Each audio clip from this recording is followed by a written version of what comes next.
Well, the initial idea was to kind of create a space that would deroot you from reality. I wanted to create an environment that basically pulled from a fantasy world by creating lots of different little objects. I like to make models more than I like to draw. I feel like they give a better sense of what I want to describe. But my drawings are basically very ethereal, very kind of quick gestural drawings.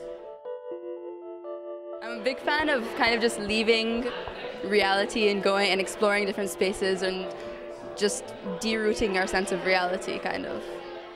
I was always intrigued by this concept of time, and I actually was inspired by this book, Einstein's Dreams by Alan Lightman, and it really got me thinking about how one visualizes time and how one becomes hyper aware of time, because it is such a big factor of our everyday lives. It controls us, but yet we seem so unaware of it.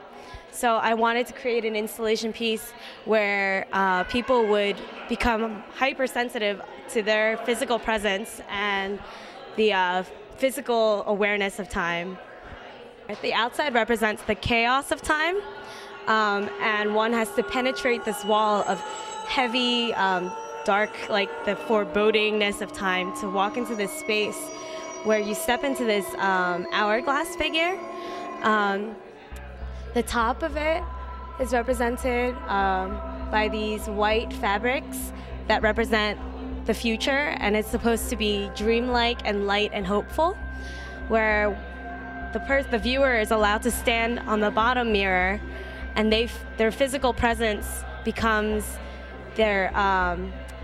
represents the past, the physical history, and the use of the mirrors was to make this space become an infinite space, because time isn't such a linear thing. There is no beginning or an end.